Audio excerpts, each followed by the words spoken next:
Good morning, everybody. We are in streaming from the library of the Historic Archive of La Biennale di Venezia for the presentation of the 81st International Film Festival of Venice that will take place in Lido from the 28th of August to the 7th of September. We are here for the presentation of this festival. I am Paolo Lughi, the person in charge of the press office for Biennale Cinema.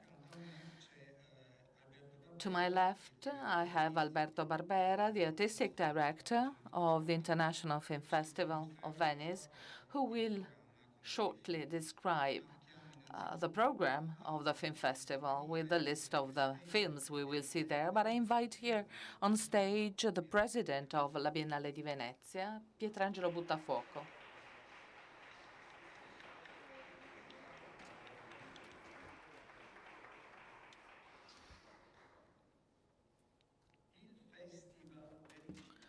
The film festival, for the fact of being part of the Biennale of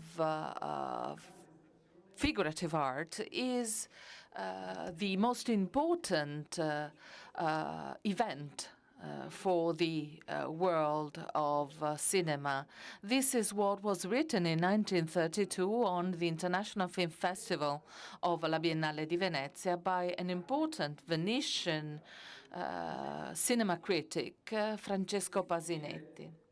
And we can certainly say that this point of strength stressed by Pasinetti, that is to say, the fact that the film festival is part of La Biennale, the international exhibition of visual art in particular, has remained such over the years to stress what for 90 years up to date requires a great effort, that is to say, qualifying the works of cinema as art, and it is right, and it is important, and it is fundamental to remember this, that cinema is an industry. La Biennale, which is the home to contemporary arts, in these days is staging the best available for the audience, available for our time, to understand the spirit of the time that is mirrored by La Biennale with the fantastic dance performances you can go and see in these days with the dance festival directed by Sir Wayne McGregor, and after a theatre festival directed by Ricci Forte, and that will be followed by the music festival directed by Lucia Ronchetti in October. It is right, I think, to stress that with all these disciplines intertwining and supporting one another, we also have the beautiful international visual art exhibition directed and curated by Adriano Pedrosa. The separations among these disciplines are easily overcome, and cinema, 7th or 10th art, in its history has never excluded the other arts. Quite the reverse. It has contributed to their renovation with a dual result, which is witnessed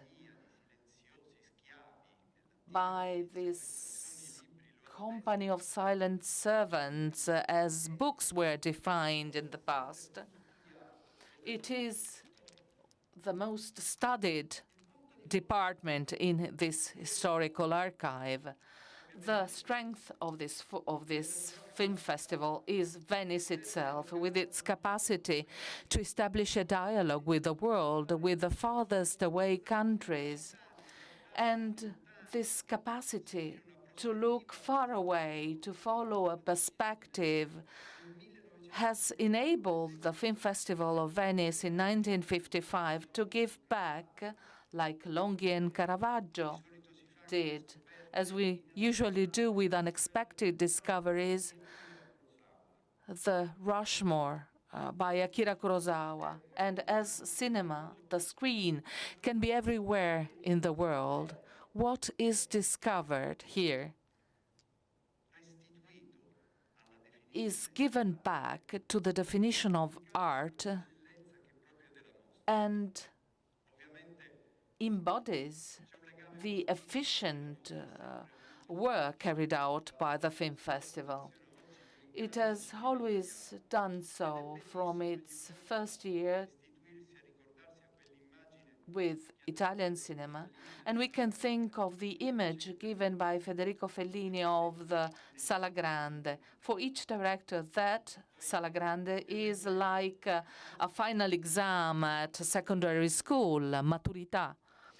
And then there is the effort in interpreting times, in being able to foresee what will come. And this year in Lazzaretto, we will have a virtual reality project connected to a film festival. And another pillar of this film festival is its very special audience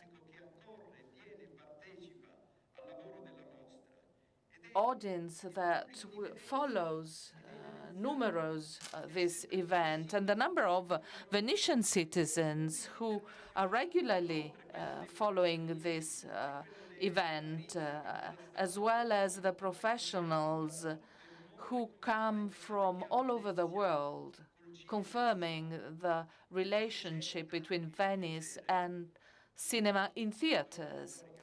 Because we also have this pleasure of seeing a movie in a theater, giving back part of our reality to what is our dream, that is love, a thrust towards the cinema. And therefore, I recommend the audience, wherever they may be, participate, be present physically with your emotions, being present because that industry perceives and captures in images and in sound and in listening the very meaning, the very sense of something that is vigor, strength, creativity, poetry.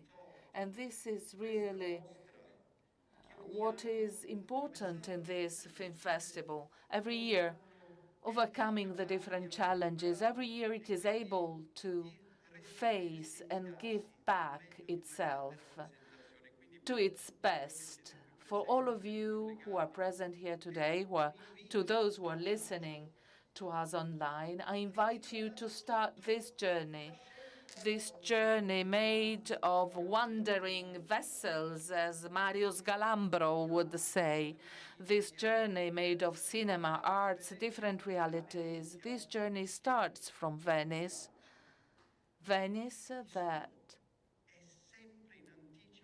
has always been in advance as against the rest of the world. This is the oldest film festival in the world, and it mirrors the water fascination. It is able to renovate itself, maintaining its unique nature. And half a century later, still directors, authors, actors meet here to present their vision of the world.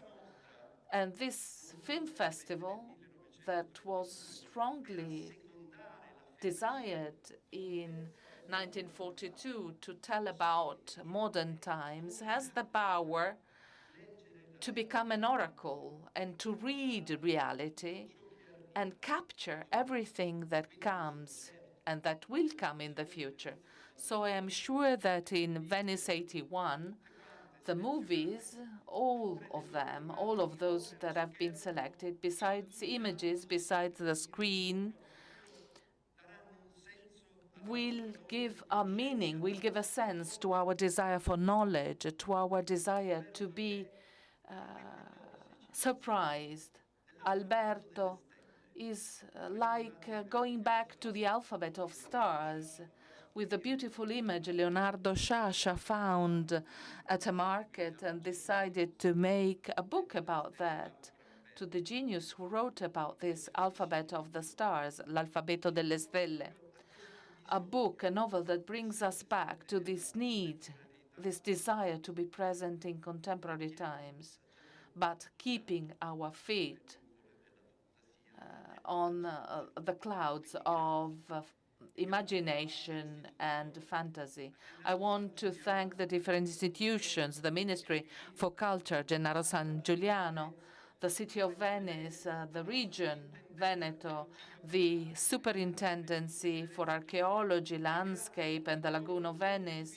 And our gratitude goes to all those who contribute to the success of this film festival.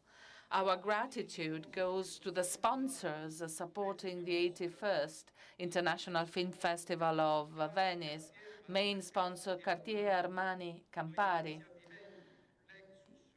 Vivendi, Lexus, the Consorzio Tutela del Vino Conegliano Valdobbiadene, Telios, Major Events Media, Canon, Radio Italia. We want to thank RAI, main broadcaster of this film festival and media partner of La Biennale di Venezia. And always our thanks to the colleagues of La Fondazione La Biennale di Venezia, to the staff of La Biennale di Venezia. They are always present. They are always ready to support us with the civil responsibility, with the political and poetic responsibility of providing us with this effort, the responsibility of bringing forward beauty. Thank you all, and thank you, Alberto.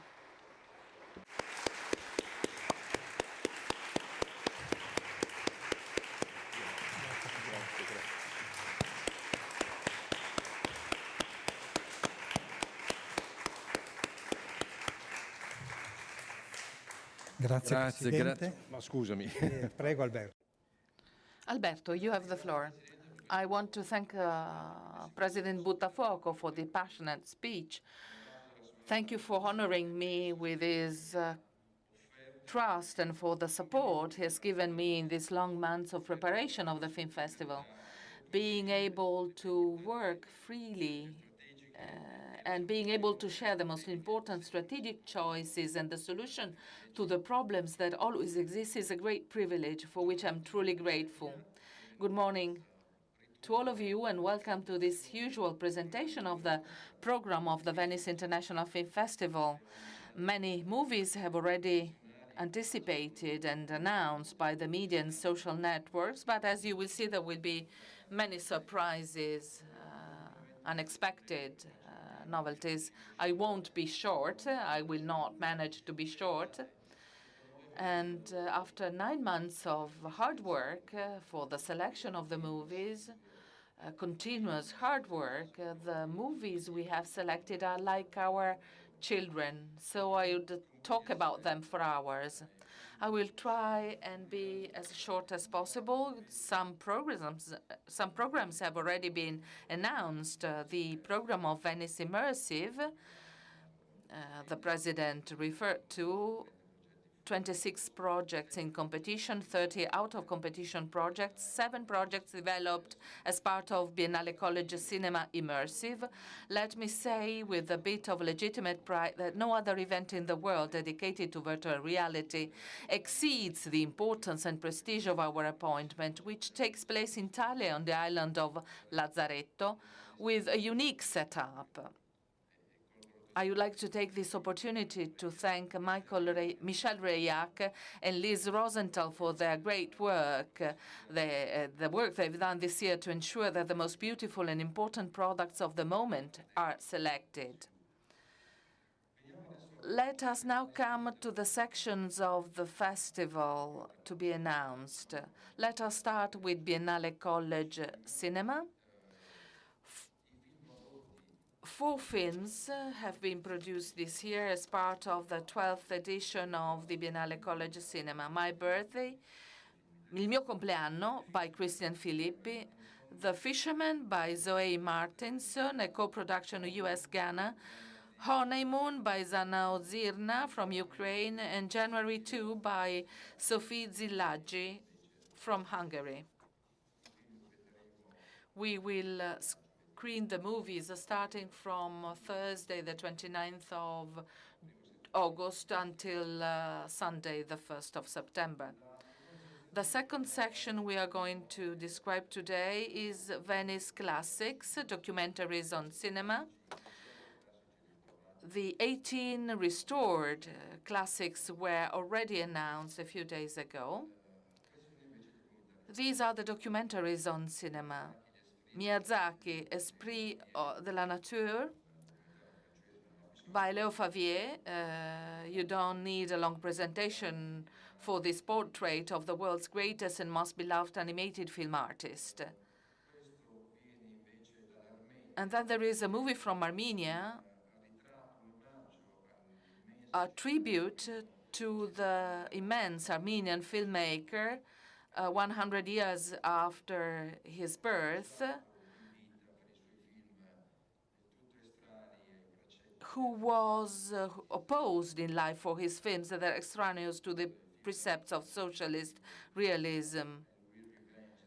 I Will Revenge This World with Love, Parajanov, is by Zara Gian. The other documentary is dedicated to Jean-Pierre Léaud. You do not need any presentation. He's the alter ego of François Truffaut, the protagonist of Unforgettable Films, one of most beloved faces of the Nouvelle Vague. And then there is From Darkness to Light by a couple of directors, Michael Lurie and Eric Fiedler, a production of Germany and Australia. It is a documentary on an incredible movie by Jerry Lewis, the cursed film about the clown of Auschwitz.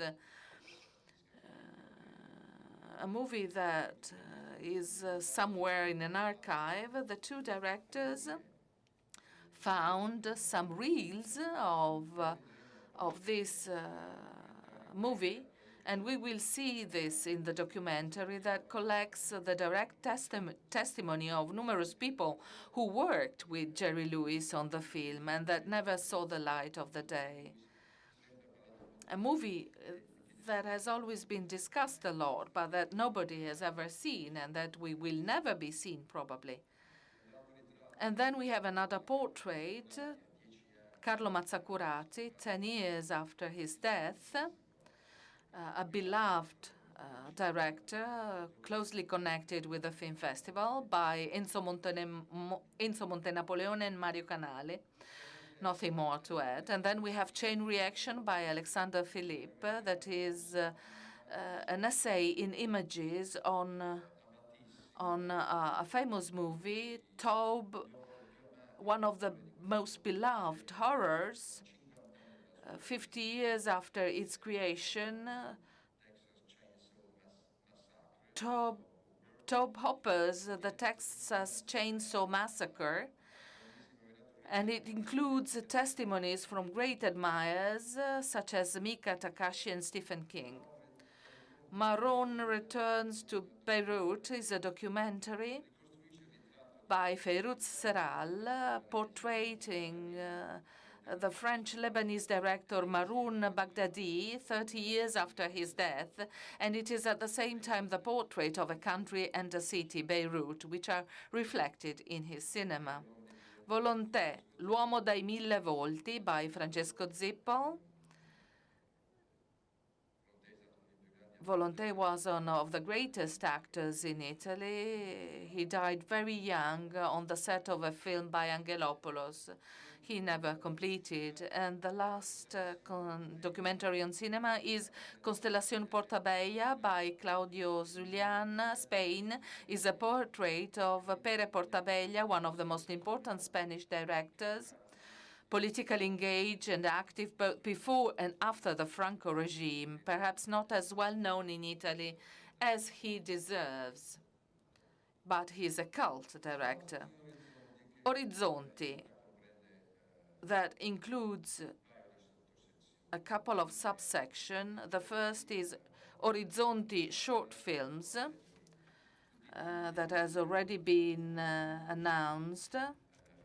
I will not list the movies. I will just stress the movie F2, Lo stupore del mondo, The Amazement of the World, a very short movie by Alessandro Rack, the Napolitan author of animated movies dedicated to Ferdinand II of Bourbon, King of the Two Sicilies. And then we have Orizzonti feature films. The opening movie is Nonostante by Valerio Mastandrea, the second work by one of the most popular actors in Italian cinema, an original and courageous film which speaks of death and love in an unusual way, suspended between the lightness of an apparent narrative simplicity and the gravity of a reflection on the mystery of the passage from life to what comes after. Quiet Life is the very welcome return of a director who had been discovered and launched somehow and awarded in competition in Venice, Alexandros Avranas, who had won the prize for the Best Director and Best Leading Actor with his first movie, Miss Violence, in 2013. The making of this third film took 5 years of work and deals with a phenomenon about which very little is known, an increasingly frequent syndrome, especially among immigrants, which affects children, forcing them into a sort of apathy that completely isolates them from the rest of the world. They reject the reality and isolate from the world, remaining in a catatonic and apathic status. Mon Inséparable, the first movie by a young French director, Anne-Sophie Bailly. In its cast, we have Laure Calamy, who was in Venice many times, and she got an award with previous movies in the Orizzonti section, a single mother struggling with a disabled son who wants to marry a girl with similar disabilities. The beauty of the movie is in the fact that Bailly avoids all the sentimental and rhetorical traps that often undermine the credibility of this type of film and subject. Aisha, the second movie by a director we know from Tunisia, Mehdi Barzaoui. He was in competition in Venice in 2019, and had also won the Best Actor award for a leading role. It is a great pleasure to have him back with us, with the story of a woman that her path to emancipation, from family exploitation to violent and corrupt Tunis. Happy holidays. I cannot pronounce the title in Arabic, by Standard Kopti, one of the most important Palestinian directors, although he is Israeli national. It is a kind of Secret and Lies in an Arab family grappling with the contradictions of Israeli society.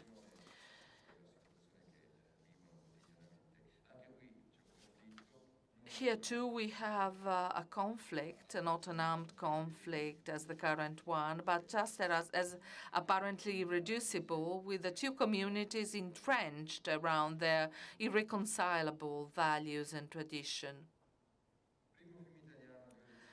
The first Italian movie, Famiglia, by Francesco Constabile. His first film was at the Berlin Film Festival and went on to win numerous awards. Constabile reconstructs the authentic story of a family victim of a violent father, served by a great cast: Francesco Di Gheghi, Barbara Ronchi, Francesco Di Leva, and many others. And then we have the first of two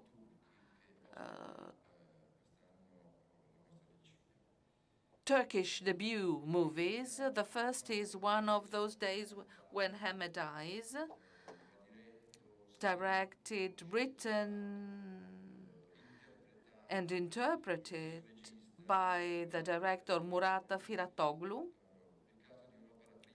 It is a debut movie that is totally unexpected. We discovered it during the last few days of our selection. It is demonstration of the fact that authentically independent cinema is not dead. It still exists with the industry of cinema. This is a debut, another debut film coming from the US, directed by Sarah Fleetland, a choreographer and author and director, author of many multimedia installations that often have the female body at the center. This is also the case with this narrative feature film, the story of an elderly lady struggling with the conflict between persistent desires and her fading memory. Then we have Marco, a Spanish movie directed by two directors, John Garagno and Aitor Reggi. The story of the film, absolutely authentic, was told a few years ago in a book by Javier Cercas, a 90-year-old from Barcelona, an anti-Franco militant, secretary of the Anarchist Union, and later president of the Spanish Association of Survivors of the Nazi death camps. Too bad that everything was invented. The advantage of the film compared to the novel, the advantage of the film is that it can count on an extraordinary performer, Eduard Fernandez. You will see it is really worth seeing. Carissa is another debut film from South Africa, a cinema that is lacking new projects. We have two directors, Jason Jacobs and Devon Delmar. They are the promise of this cinema. Carissa is the protagonist of the movie. A girl who lives in a small community of a village lost in the mountains, and she embodies the new African generation at the crossroads between tradition and modernity. Wishing on a Star is the coming back to Venice by Peter Kerekes, who was with us in competition in Orizzonti in 2021, and he had been awarded a prize, 107 Mothers. The new film with which he returns to Venice is entirely set in Italy and is the portrait of an astrologer who promises customers that she will be able to change her destiny if they agree to take a trip on her birthday. And usually she sends them in the most remote places on planet Earth. It is a curious film.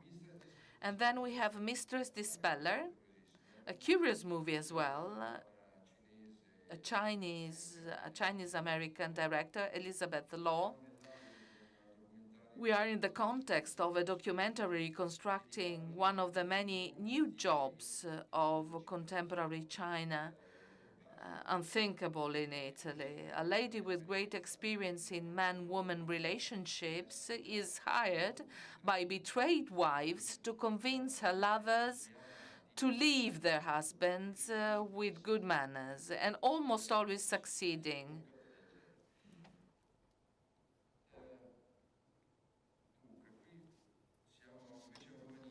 And then we have a Romanian movie, The New Year That Never Came, a choral story, 6 parallel stories set on the eve of Ceausescu's fall to compose a tragicomic fresco of Romania of those years, bordering on the absurd and grotesque. From Nepal, we have the second movie by the director Deepak Raunyar, who had been in Orizzonti in 2016 with White Sun. This movie is inspired by true events and is the story of, it is structured as a thriller, it is the story of an investigation into a child abduction conducted by an unusual lesbian policewoman who calls herself Sir and not Madam. The subtext, not too hidden behind the development of an investigative thriller, are the contradictions of a society that wants to be progressive, but in which the women's question has to deal with the legacies of wealth, ethnicity, and patriarchy. From Israel, we have a movie of Dogs and Men, which is almost an instant movie. Danny Rosenberg, the director, was in the international festival circuit with his third feature film, Vanishing Soldier. Maybe you remember that. This movie instead was shot shortly after the tragic events of the Hamas terrorist attack on the 7th of October, 2023. The film follows a 16-year-old girl who returns to her kibbutz, one of the kibbutz that was devastated by the terrorists, in search of a missing dog and her kidnapped mother. The pilgrimage through the devastation and the meetings with some survivors relate the horror of the terrorist attack, but also the other horror, which is produced a short distance beyond the fence wall that separates the kibbutz from Gaza under Israeli bombing.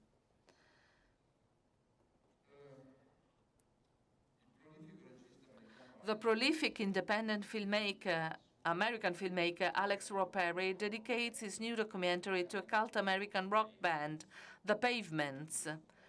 Probably not all of you know about them. I didn't know them. I discovered them with the movie. The most influential group that emerged from the Californian underground in the 1990s.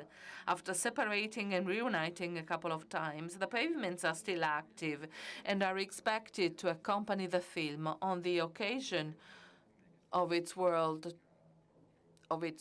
screening in Venice, interrupting their tour. Happy End is the first narrative feature film by a director we know, Neo Sora. He was in Venice last year with a concert film dedicated to his father, Ruichi Sakamoto. It is a story of coming of age in a relatively near future, in the last months of the school year in a high school in Kobe. Science fiction, barely mentioned, is the pretext to contrast the spirit of independence of the children and the repressive systems of the schooling institutions in Japan. L'Attachement is the second French movie of the Orizzonti selection by Karine Tardieu, a beautiful cast, an important cast, with the star Valeria Bruni Tedeschi as a 50-year-old woman who leads a lonely life, ending up taking an interest in the two children of a neighbor who has lost his wife. In the film, we also have Pio Marmai and Raphael Quenar. We have started to know and appreciate as one of the of Cantine de Pieu's fetish actor. The last movie in the Orizzonti section is 19 by Giovanni Tortorici. It is also a coming-of-age film with a clear gap compared to the so-called young Italian cinema. The protagonist, who interpreted by a new actor, an emerging debut actor, struggles to find his place in today's world and seeks comfort in medieval literature and early music, and is the non-trivial emblem of enunciation of the cultural and social drift of these times. This is Orizzonti competition, and then we have Orizzonti Extra, fourth edition of this competition, a very successful competition. It awards a prize decreed by the public, and it is supported by Almani Beauty. The screenings are at night in Sala Giardina, and they are preceded and followed by a meeting with the authors conducted by Chiara Tagliaferri, and the votes expressed by the public will contribute to determine the Spectators' Award. Let's start with the opening film without respecting the usual alphabetical order. We announced it yesterday. It is September 5, directed by Tim Feldbaum, Germany. More than a film reconstructed the massacre at the Munich Olympics in 1972, a film already done by Spielberg. It is the meticulous reconstruction of how the whole story was experienced live for the first time in the history of television through the services of an American sports network forced to cover the event for the news. At a time when the images were broadcast by all the televisions of the world, at a time when outdoor filming was still carried out with 16-millimeter cameras and therefore required to be developed and printed to be aired, in order to air 20 minutes later the images that were telling what was happening. A film with a great tension. It is almost a thriller, and instead it is the narration of a tragic event, a great cast, Peter Sarsgaard, John Magaro, and Ben Chaplin, among others.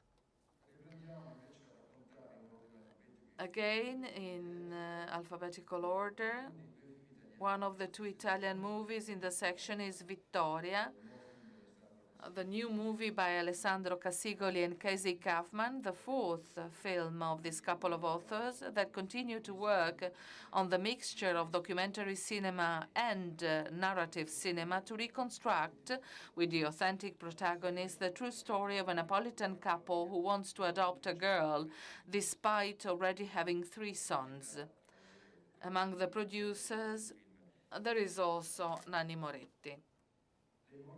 We have then Le Mohicans, the second movie by a Corsica French director, Frédéric Farrucci, who sets the story of a shepherd who rebels against the pressure of the local mafia on his island to take possession of his land for the purpose of building speculation.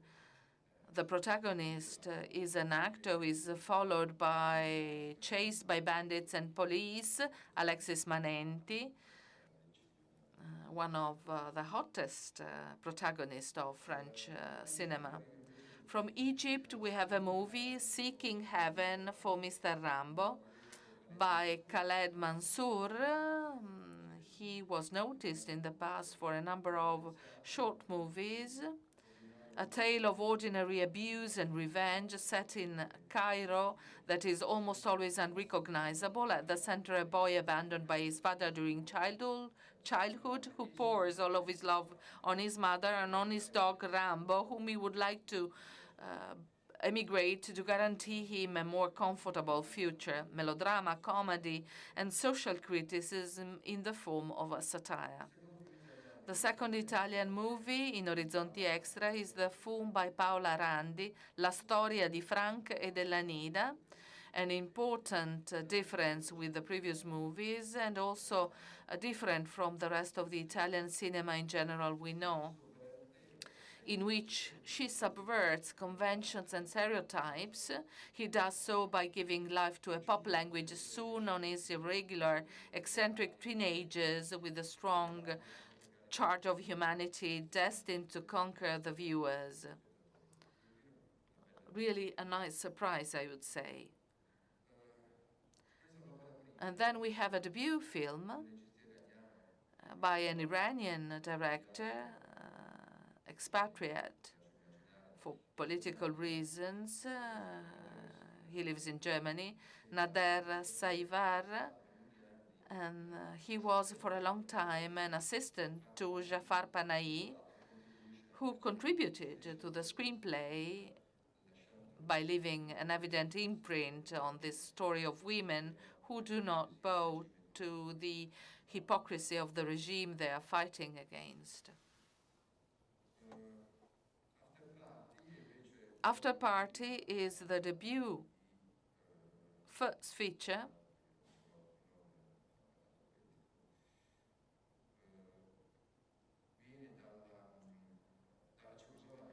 It comes from the Czech Republic. It's a beautiful film about the loss of innocence, told from the point of view of a young girl who is the victim of an unscrupulous and irresponsible father, but also the portrait of a generation that was abandoned to itself, but capable of finding the strength to react and grow. I think I skipped a movie. Here it is. We made some confusion. Edge of Night, the second Turkish movie I was telling you about, a debut film. It had a different title, Brothers, and then they decided to change the title. The whole dramatic structure is based on the contrast between two brothers who react differently to the suffocating military discipline, the legacy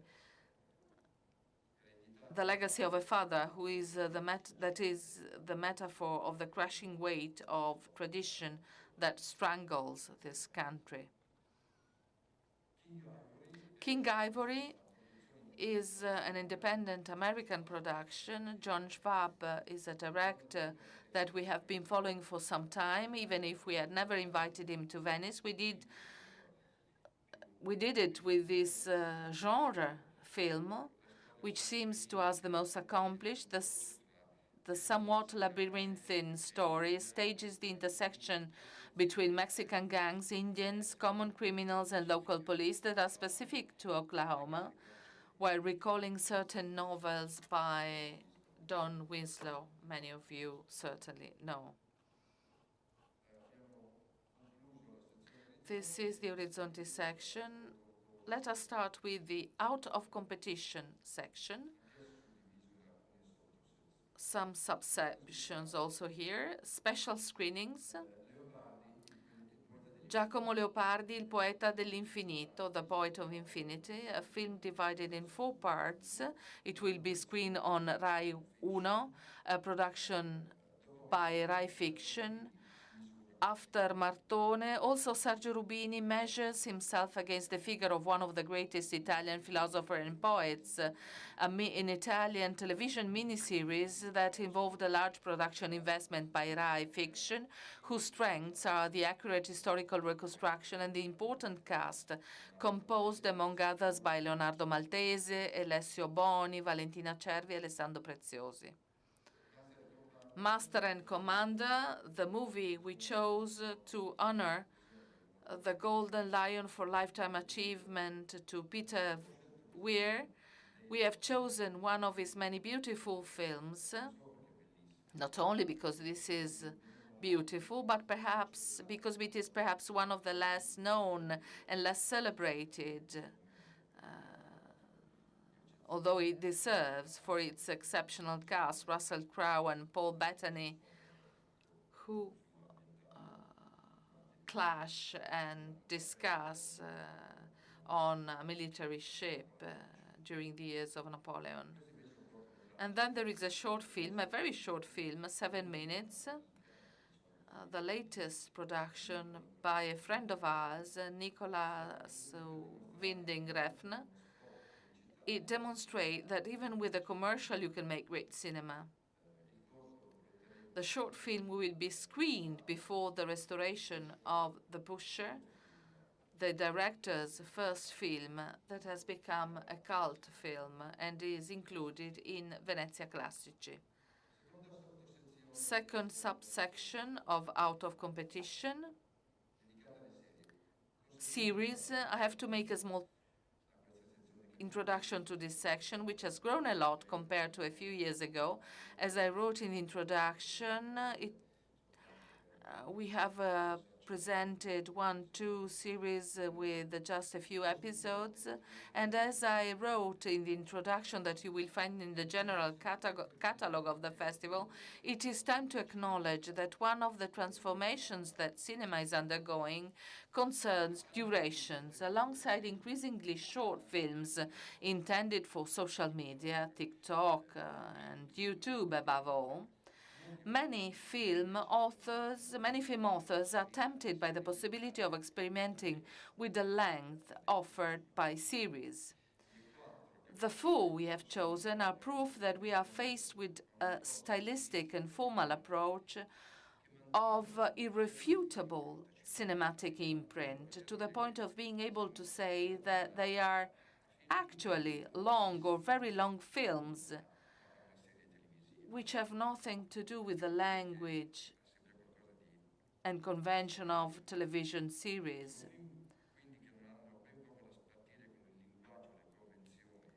As I was saying, they have nothing to share with the language and conventions of TV series, and this is precisely the case of the four selected series. They are very long, 5.5 hours for one series, 8 hours for another. It will be a real effort for the viewers at the film festival, but we decided to launch this experiment to support the attempt of the festival in anticipating the most significant changes that take place in the world of cinema. The four series are the series by Alfonso Cuarón for Apple, Disclaimer, 7 chapters. They will be presented in 2 days. For Cuarón, we will have the first 4 chapters in the first day and the third chapters in the second day. The second series, 10 episodes by Rodrigo Sorogoyen, a Spanish, the most important Spanish director after Almodóvar, Los Años Nuevos. It tells about a relationship between a man and a woman whom we see in 10 consecutive years at New Year's Eve. Then we have a slightly shorter series, 7 episodes by Thomas Winterberg, who doesn't need to be introduced. The title of the series is Families Like Ours, produced by Zentropa, Studio Canal, Canal Plus, and TV2 Denmark. The story of science fiction, dystopic science fiction, because of climate change, Denmark will be totally submerged by the water, and the population will have to emigrate abroad. The last series, 8 episodes, M, Il figlio del secolo, the son of the century, taken from the first novel by Antonio Scurati, directed by Joe Wright for a committing production, also financially and economically, by Sky and Fremantle.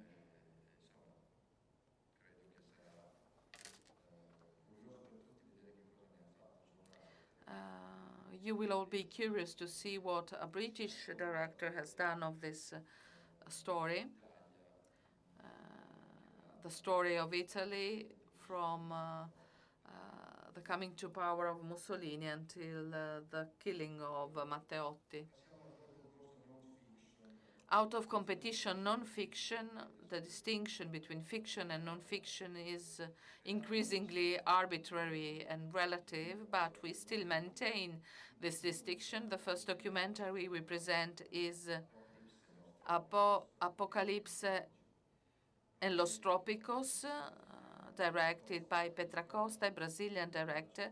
It is the 4th feature film dedicated by Petra to the dizzying events of the last few years in the history of the country.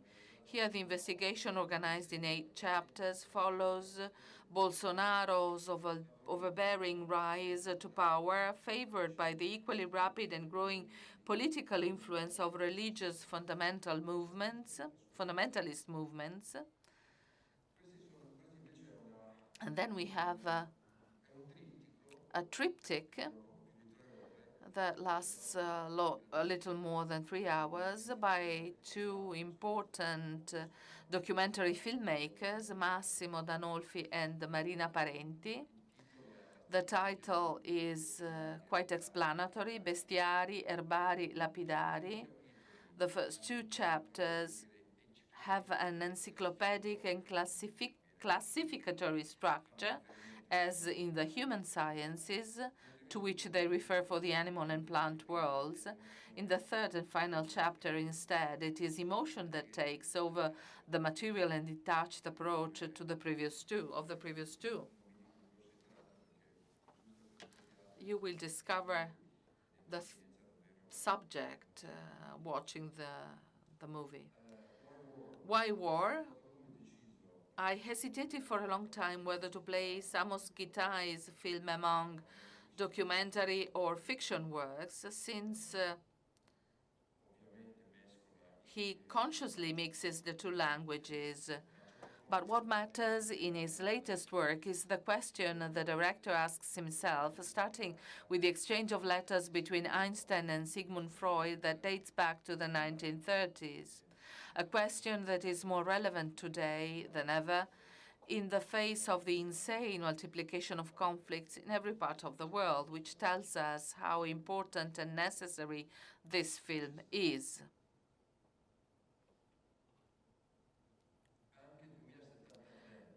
2073 by Asif Kapadia asks questions. What will the world be like in 50 years if you look around? Fiction and reality are also mixed in this film. A dystopian science fiction film frames an impressive editing of authentic images that show how that comes from televisions and social media all over the world, and show how the world is rapidly plunging into a vortex of lies, authoritarianism, violence, and climate catastrophe. Not a happy movie, but it is worth being afraid of what is happening. And then a beautiful documentary, one-to-one, John and Yoko. John is John Lennon and Yoko is Yoko Ono, directed by Kevin MacDonald, one of the most important documentary filmmaker in the UK, together with Sam Rice Edwards.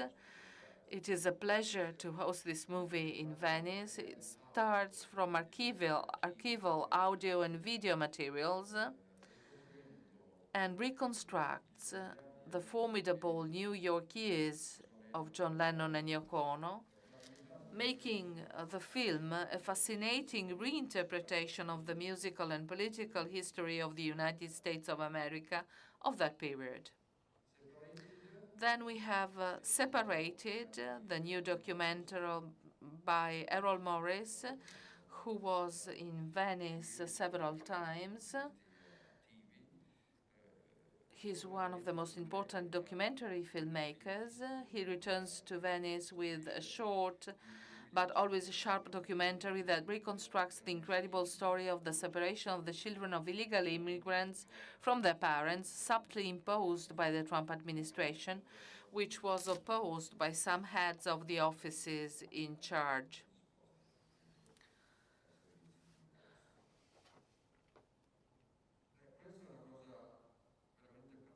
And then we have this very peculiar project. We hesitated a lot. It lasts for more than 200 minutes. It is an editing film that collects in chronological order many of the journalistic reports aired by the Swedish TV since its creation in 1958 until 1989. It pursues the most complete objectivity possible, and the result is an impressive summary of the history of relations in the unresolved Israeli-Palestinian conflict,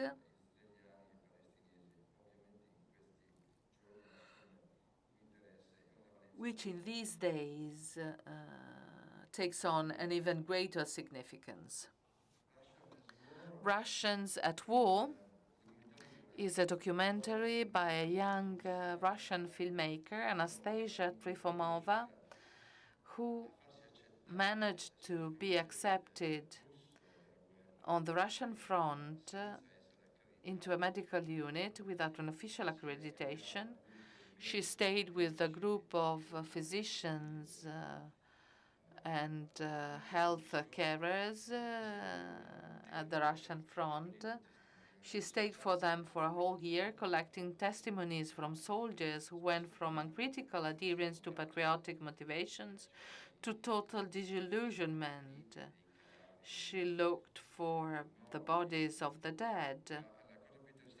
The most interesting thing is following her shift from an acritical support by these soldiers to the patriotic motivations of Russian propaganda to a total disillusionment after experiencing firsthand the senselessness of the conflict and the falsehood of Russian propaganda. To edit the footage, the director then had to find hospitality first in Canada, then in France, where she is currently located, a precious document precisely because it is authentic and it is not manipulative. It comes from the Russian side of the Russian-Ukrainian conflict. What is singular in a festival is that films often talk to one another. This, for example, we have just heard of a movie on the Russian front, and here we had instead a documentary that was shot in Ukraine during 1 year of conflict.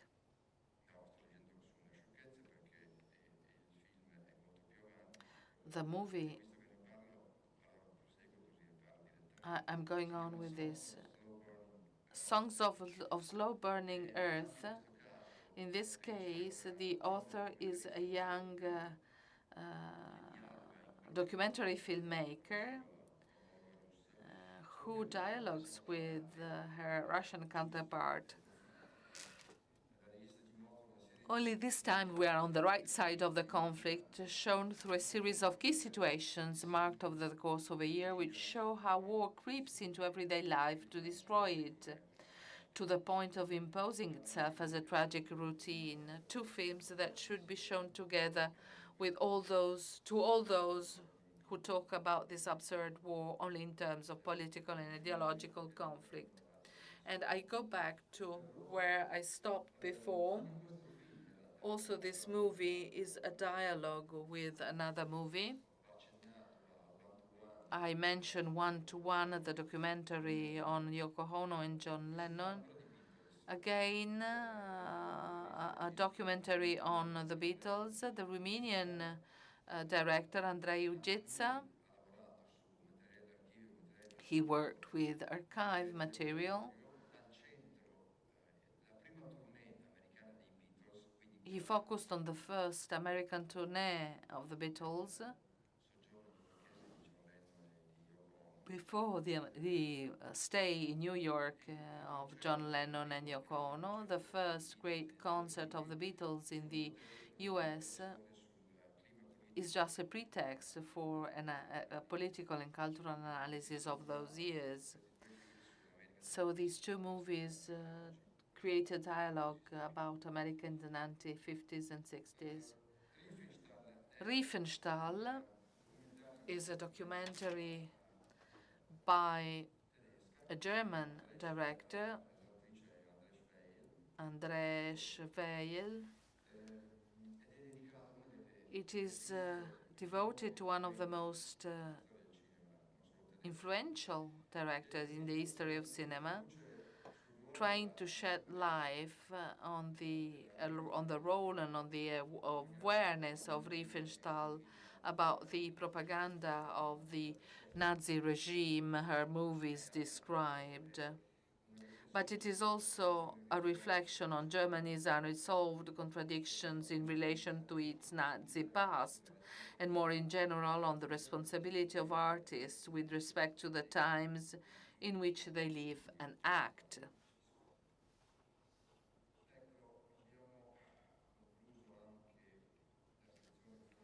This is the section non-fiction. Let us now examine out of competition fiction. The opening film is Beetlejuice, Beetlejuice by Tim Burton, who returns to his creative origins, one of his most iconic characters, an explosion of colors, rhythm, and inventions with a great cast. They will all be in Venice: Michael Keaton, Winona Ryder, Catherine O'Hara, Justin Theroux, Monica Bellucci, Jenny Ortega, William Dafoe. A great red carpet for the opening of the 81st International Film Festival.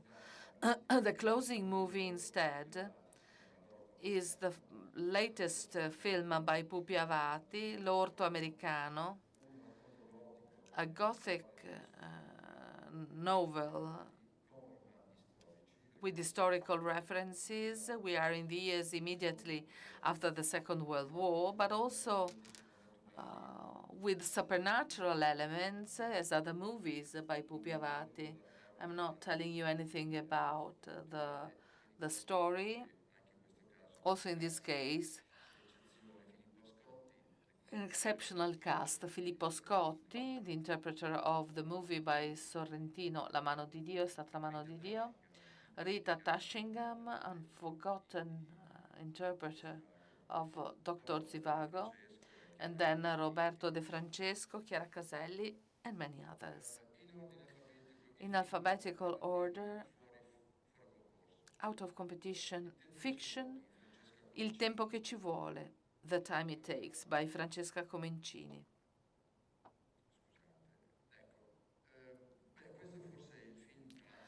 This is perhaps the most personal film by Francesca Comencini. It is the autobiographical story of a relationship with a father with whom Francesca had shared a passion for cinema since she was a child. The personal story develops against the background of a dramatic events of the years of terrorism in Italy, marked by the revolutionary illusions of many young people, by red and black terrorism, by the many massacres still partly unclarified. But it focuses above all on their relationship and on the efforts made by the father to save the daughter from the hell of drug addiction. Love Diaz doesn't need to be presented. He was in Venice other times. He was the Golden Lion in 2016. He also got an award with Orizzonti in 2020. He's coming back out of competition with his last work that lasts 4 hours, another fresco of a political and social emptiness. We see a former policeman who is tormented by phantosmia.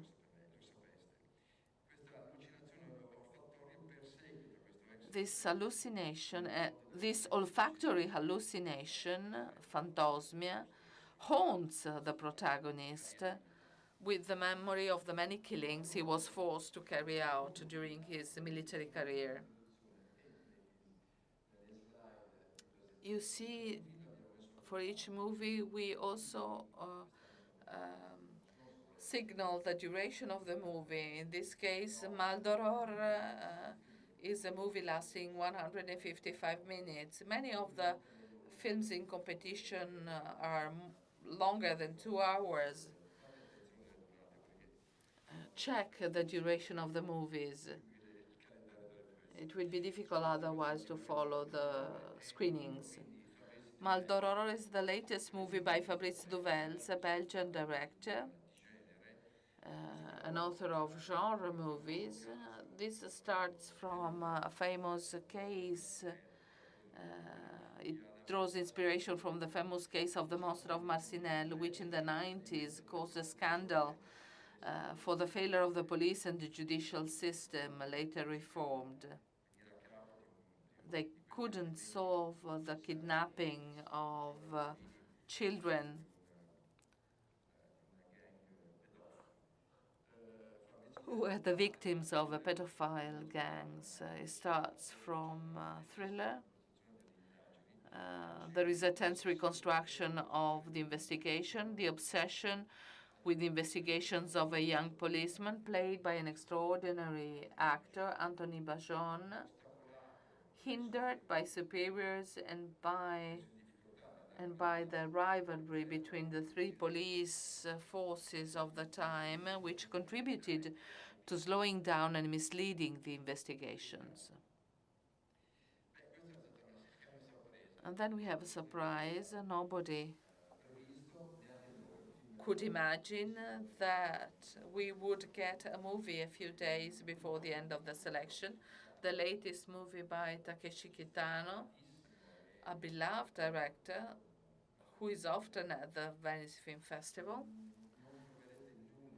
You won't find anything on the internet about this film.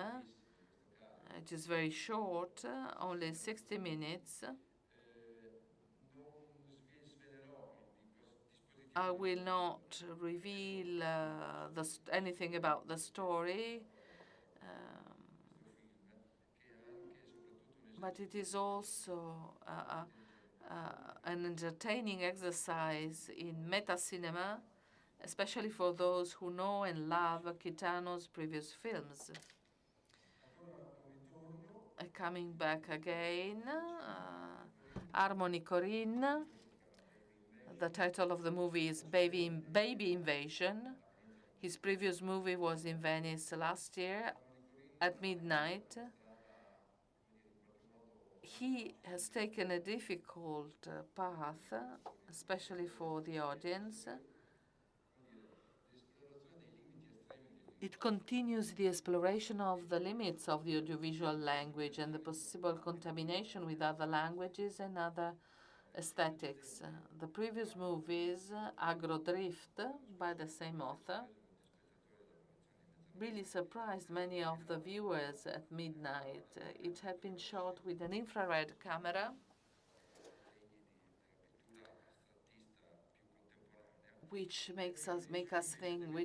made us think of abstract painting, whereas others did think of micro games. But the result is disturbing, equally disturbing. Also, Kiyoshi Kurosawa has been in Venice many times. He's coming back with a movie, the title of which is Cloud. He's one of the most prolific Japanese directors of the recent decades, and he returns to revisit themes and narrations we are used at with the previous movies. He became a cult director among cinephiles all over the world. He's mixing tones and genre, a realistic approach at the beginning, a gangster drift in the second part, even some comic concessions, and then closing with a lyrical ending, a perfect midnight movie. Finalement, by Claude Lelouch, is the latest film by Claude Lelouch, and it is a summary of his whole cinema. It is almost a testament. It is nice, moving,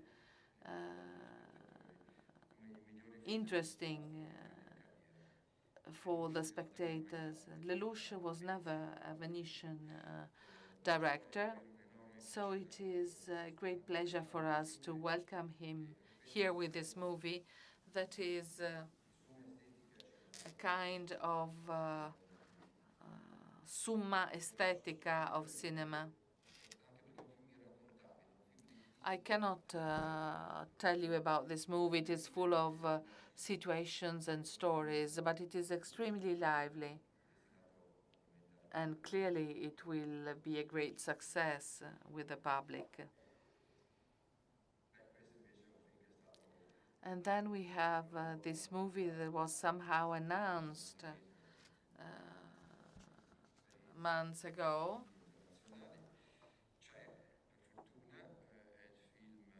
It is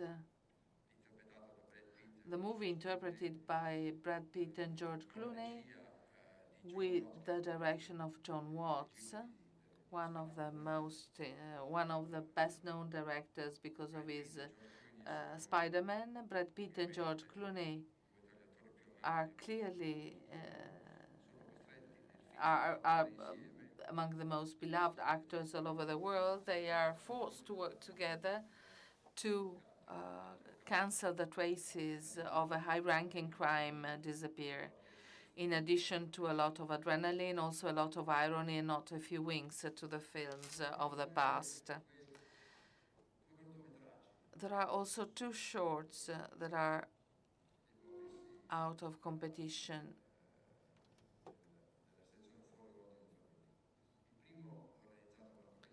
The first is by Marco Bellocchio, Se posso permettermi, If I can afford, Chapter 2. Every year, Marco Bellocchio organizes a summer festival in Bobbio at the end of July. And every year, he realizes a short film with the students that have taken part in his workshop. 2 years ago, he had directed Chapter 1 of this series, of this trilogy. The third chapter will be shot next year, Se posso permettermi. The second, I'm not telling you anything, you have to discover this. What is interesting is that Bellocchio convinced all the participants in the festival to be part of the short. Rocco Papaleo, Giorgia Fasce, Filippo Timi, Pier Giorgio Bellocchio, Fabrizio Gifuni, Edoardo Leo, and a very important cast. And we are instead watching a short movie. Another short movie, co-directed by Ali Cheverod-Wacher and JR. The title is Allegorie cittadine. Allegorie cittadine, chiedo scusa. The idea for the film was born following the beautiful show Retour à la Caverne, commissioned to JR by the Opéra National de Paris to celebrate the renovation of Palais Garnier.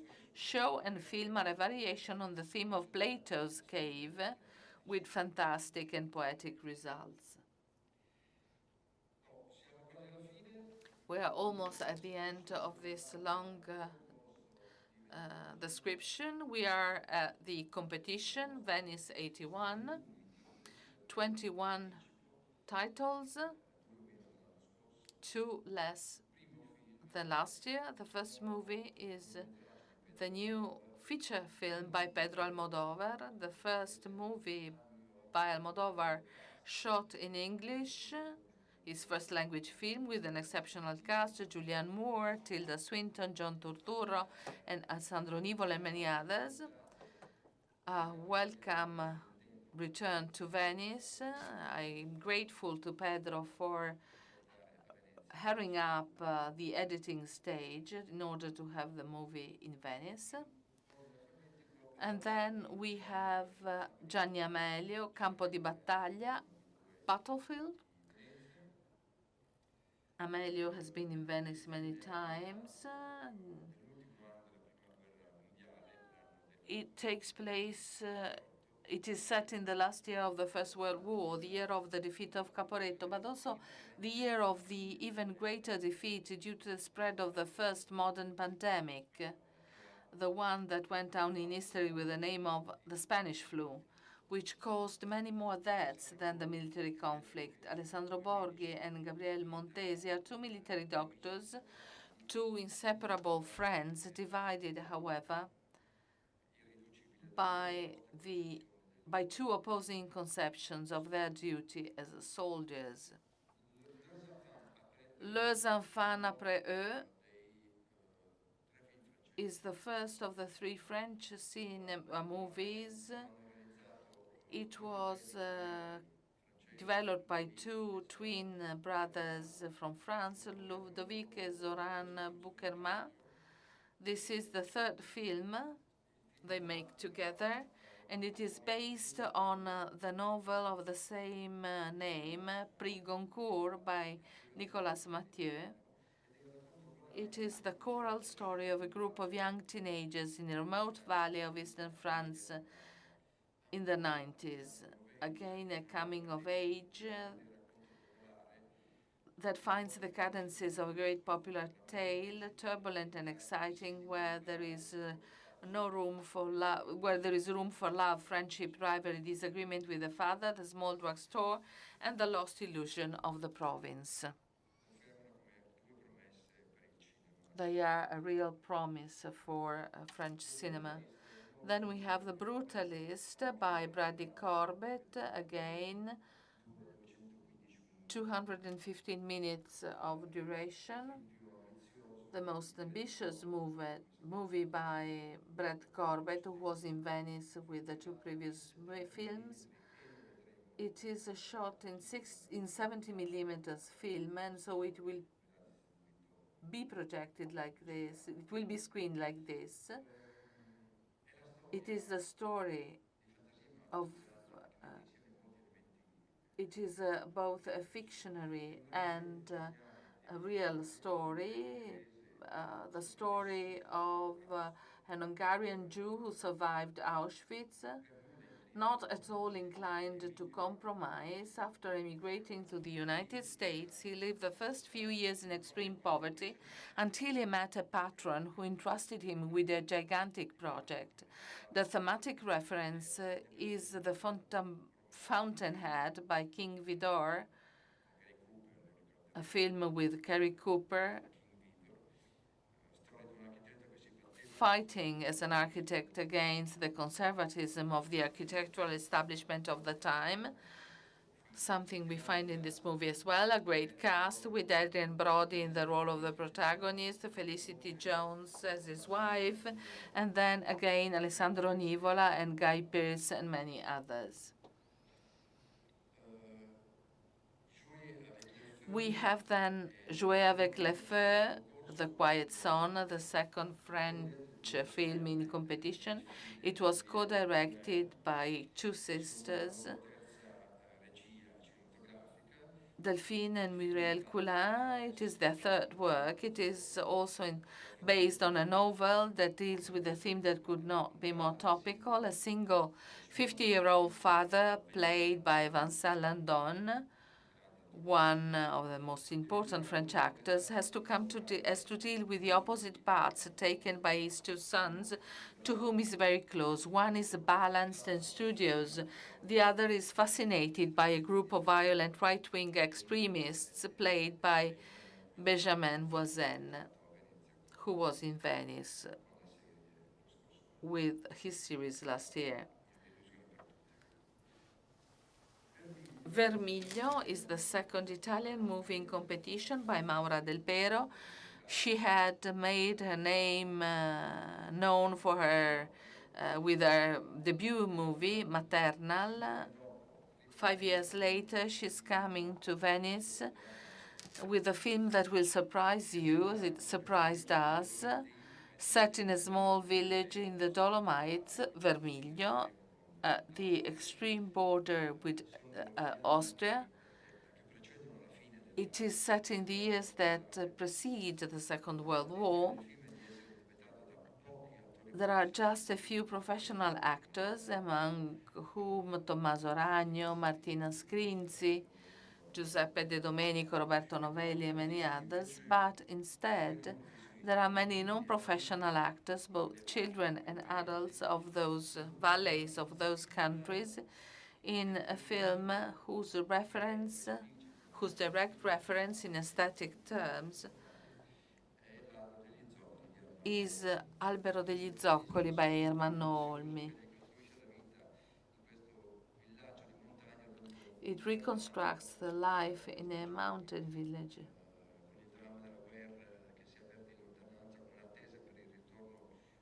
with the expectation for the coming back of those who fought the war. It seems to be the reincarnation of Ermanno Olmi in Maura del Pero. The third Italian movie in competition is Iddu by Fabio Grassadonia and Antonio Piazza. The third film by the directorial duo. There are many directorial duos this year. They were launched by Cannes Semaine de la Critique. It is their first film in competition at Venice. The story, told in a more farcical than realistic key, is remotely inspired by the story of Matteo Messina Denaro, the last major mafia fugitive arrested only in January 2023 and disappeared of illness 8 months later after his capture. Elio Germano is the fugitive known as Iddu, obsessed with the father figure and imprisoned in a secret apartment run by Barbara Bobulova, while Tony Servillo is the supporter who lends himself to an unclear attempt to discover his hiding place. Fourth Italian movie in competition. They are close to one another because of the alphabetical order. Luca Guadagnino with The Queer, 151 minutes. The novel it is taken from was written by William Burroughs between 1951 and 1953, although it was published only in 1985. And it is the book that Luca Guadagnino would have liked to bring to the screen. He has succeeded now, thanks to the fact that Daniel Craig has agreed to put himself on the line in an unusual role for him, realizing the interpretation of his life, I would say. It is all shot in Cinecittà, where the entire neighborhood of Mexico City was reconstructed, with a few real exteriors stolen from Sicily and some remote areas of Mexico. A huge production effort for Italian cinema, a film of great international ambitions, shot in English, without sacrificing a single milligram of the rigor and creativity of a director we know very well.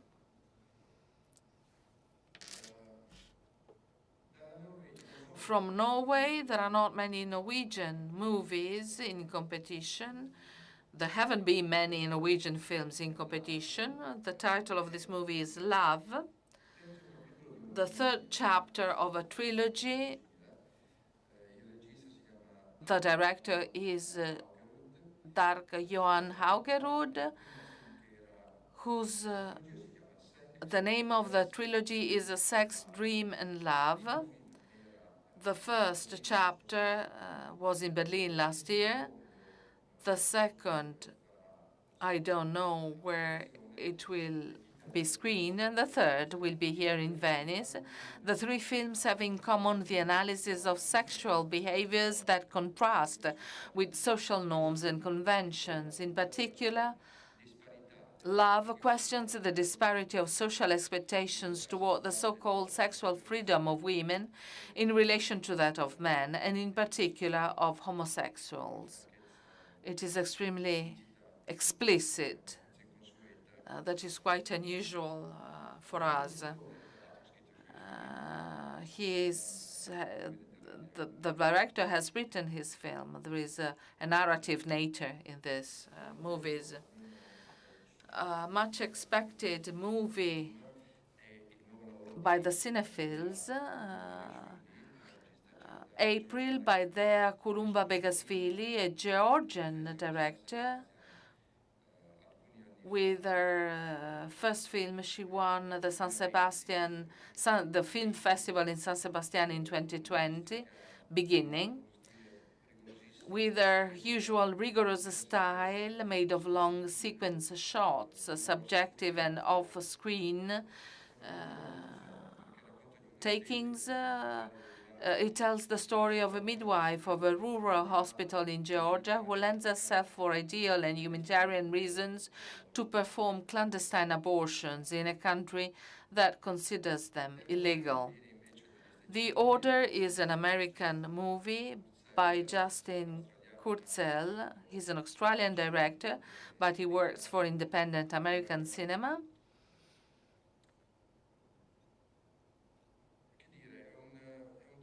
It is a political thriller inspired by a book that reconstructs the events of a group of white supremacists in the 80s.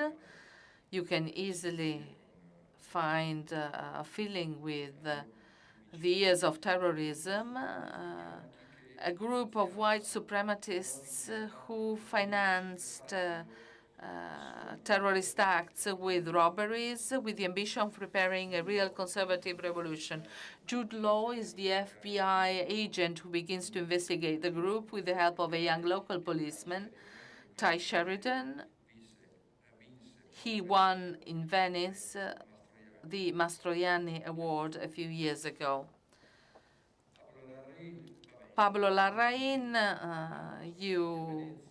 we had his movies in the last few years. He's back with a movie dedicated to Maria Callas. Maybe this concludes the cycle of portraits of famous characters who have marked recent history: Neruda, Jackie, Princess Diana, Pinochet. Larraín faces in this movie the last days of the golden exile of Maria Callas in Paris. He relies on the impressive performance by Angelina Jolie. The cast also includes Pierfrancesco Favino and Alba Rohrwacher in the role of two faithful servants who remained close to Callas until the end. Trois Amis, the third French movie in competition. Mouret, the director, Mouret had never been in Venice before. He's much loved by French critics, little known in Italy. This is a movie that I wanted in competition in Venice. It is the story of three women and their love affairs that intersect and intertwine in a sort of ronde between Rohmer and Woody Allen, but also, of course, referring to the great tradition that dates back to Marivaux, Diderot, and Laclos. A comedy with the appearance of lightness that says a lot about the fleetingness of modern love feelings. From Argentina, we have Kill the Jockey, the new movie by Luis Ortega, who is considered one of the most original voices in contemporary Argentine cinema. The latest film brings together a great cast of South American actors. The cinematographer is the same as Kaurismäki, and it tells the story, a little surreal, a little grotesque, in any case never realistic, of Argentina's greatest jockey who races for a mafia boss, drinks too much, causes a lot of trouble, is jailed, and in the end changes sex. That's it. That's all I have to say. Joker, Folie à deux, what can I add? Everything has already been anticipated. The second chapter, Folie à deux, by Todd Phillips, with the complicity of his co-screenwriters, Scott Silver and Bob Kahn, confirming himself as one of the most original directors. You have seen probably the trailer of the movie on the web. I will not tell you anything about that because nobody can imagine what Todd and his screenwriters have imagined to tell the story of Joaquin Phoenix in the criminal hospital, in the criminal asylum where he's locked up with Lady Gaga awaiting trial. Everything is unexpected, including the interpretation of Joaquin Phoenix, who is really incredible in his performance. And Todd Phillips is one of the most original authors in contemporary American cinema. Another American movie by a Dutch origin director, Halina Reijn, Baby Girl, interpreted by Nicole Kidman, the second collaboration of this Dutch director with the American production and distribution company A24. The film is an erotic thriller starring Nicole Kidman. A successful but sexually dissatisfied manager seeks comfort in a sadomasochistic relationship with a young apprentice, risking her career and her family. 12 years after his last film, after his previous film, we have Walter Salles back in Venice. Ainda sto aqui, I'm still here, is the title, inspired by a book that tells the true story of the anxious search carried out by the wife of a former socialist deputy, arrested and disappeared by the police during the Brazilian military dictatorship in the early 70s. A great interpretation by Fernanda Torres, one of the greatest artists of our generation, an actress, a writer, a screenwriter. And the movie also has an autobiographic dimension because Walter Salles, who was a friend of the deputy's daughters and family, signs perhaps his most beautiful film. Certainly, this is the most emotional and personal movie by this director.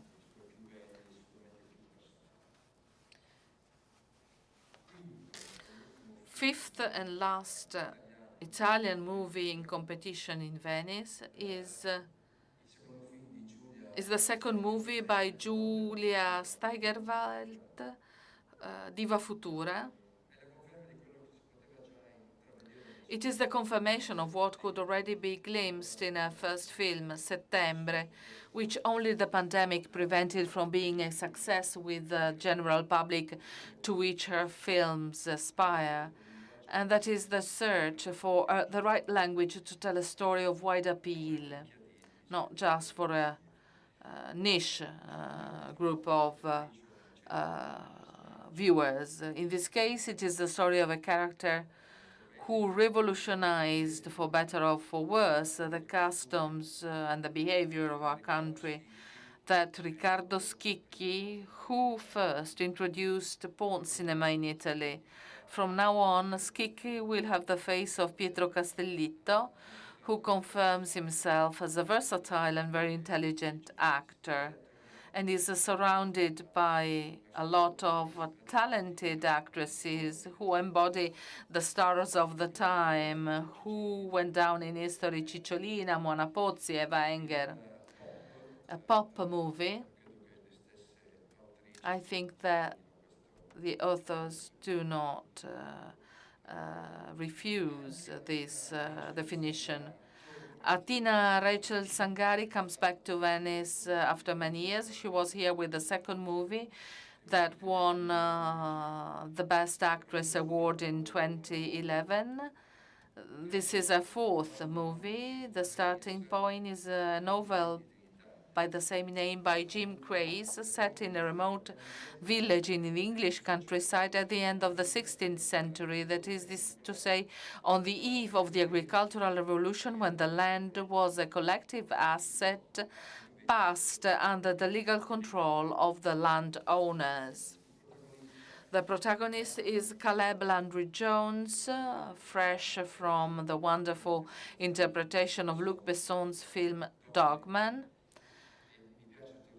It should be emphasized that the film was shot in 60 millimeters, and the grain that can be seen contributes to the impression of reality, of a meticulous reconstruction of environments and atmospheres of the time. We are coming to the end with the last two movies of the official competition. Wang Bing, the greatest documentary filmmaker in activity in China, brings the last chapter of a trilogy to Venice. Youth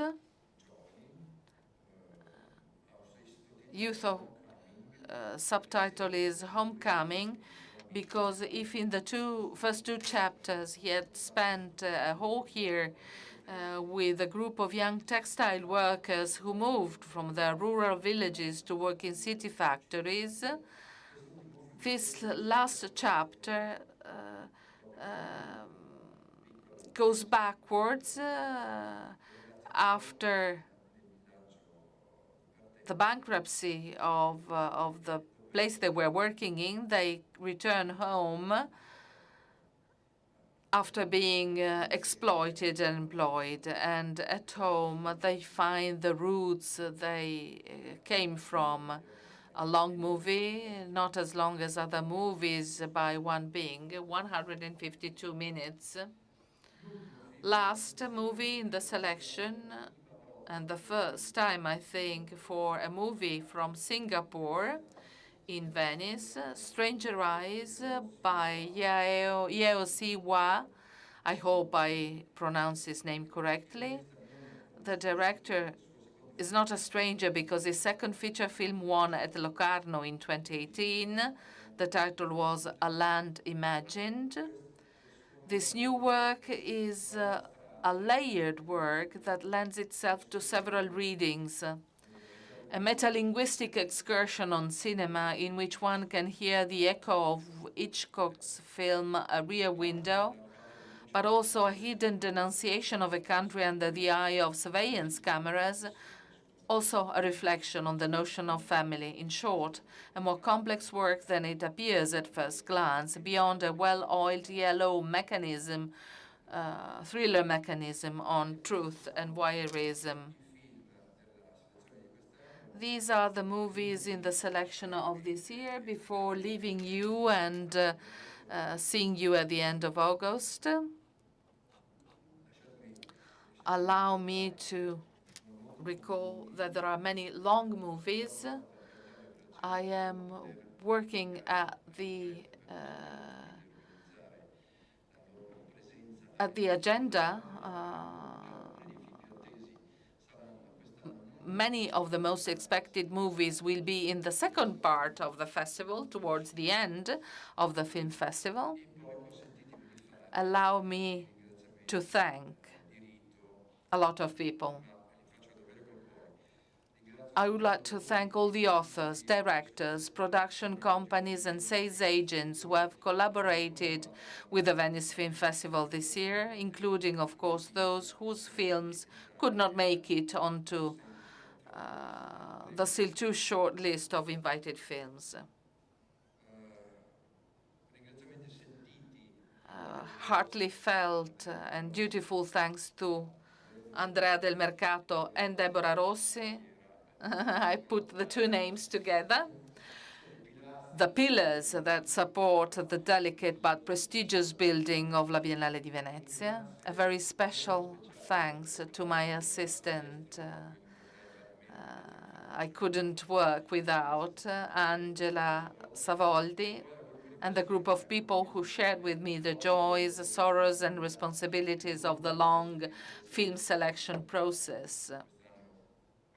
almost 9 months this year. I cannot mention them all, just as I cannot mention all the extraordinary people who work in the cinema office, without whom the fragile ship of the film festival would never reach its port. Thanks to Pascal Dio, the very effective head of the Venice Production Bridge, to Savina Neirotti, who leads Biennale College Cinema with vision and passion. Thanks to Alessandra Speciale, who holds the string of Final Cut in Venice, and all the project that supports the movie that are being produced in Maghreb and the Middle East, and thanks to all those who in different ways have contributed to this film festival without me being able to name them all. Finally, last but not least, thanks to Paolo Lughi, who in all these years has supervised, guided, and protected my communications and the communications of the film festival at large. See you at the end of August for the festival.